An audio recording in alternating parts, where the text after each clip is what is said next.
The book 1984 by George Orwell outlines a bleak future. In the transatlantic nation of Oceania, everything a person does is seen, heard, and known by the government.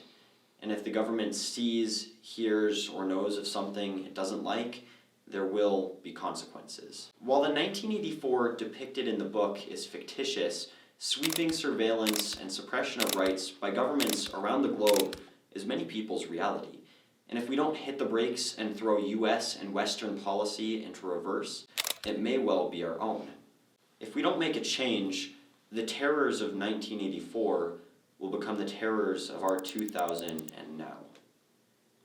The city of Hong Kong is a disheartening example of the shift from some individual freedoms being allowed to a harsh crackdown on human rights. When the territory was transferred from the United Kingdoms to the People's Republic of China in 1997, there was a set of agreements that allowed the people of Hong Kong autonomy from China until 2047.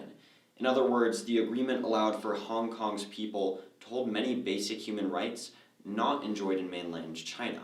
But soon, too soon, China stepped in, and resistance to invasive national security laws was quashed. Hong Kong's guaranteed autonomy became non-existent. And the people of Hong Kong aren't alone. Citizens of an ever-growing list of nations, China, Russia, Iran, North Korea, Venezuela, have lost their personal autonomy. The people of these nations aren't free. And this lack of freedom shows in the economic performance of these countries. Venezuela experienced an inflation rate of 10 million% as government control of welfare networks, companies, and free speech increased, making each of these worth less than the paper they were printed on. Many will point to China as an example of economic prosperity in an authoritarian country. But the reality is that Chinese economic strength has increased as government control has decreased. In 1978, then Chinese President Deng Xiaoping began reforms dubbed by the world as the opening of China. These reforms allowed for foreign investments to be made, businesses to be created, and freedom and prosperity to be had.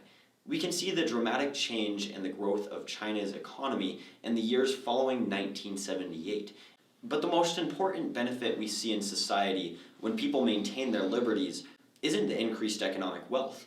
It's the ability to say what you want to say, to think what you want to think, and believe what you want to believe. When the government allows us to live our lives, it makes our lives worth living.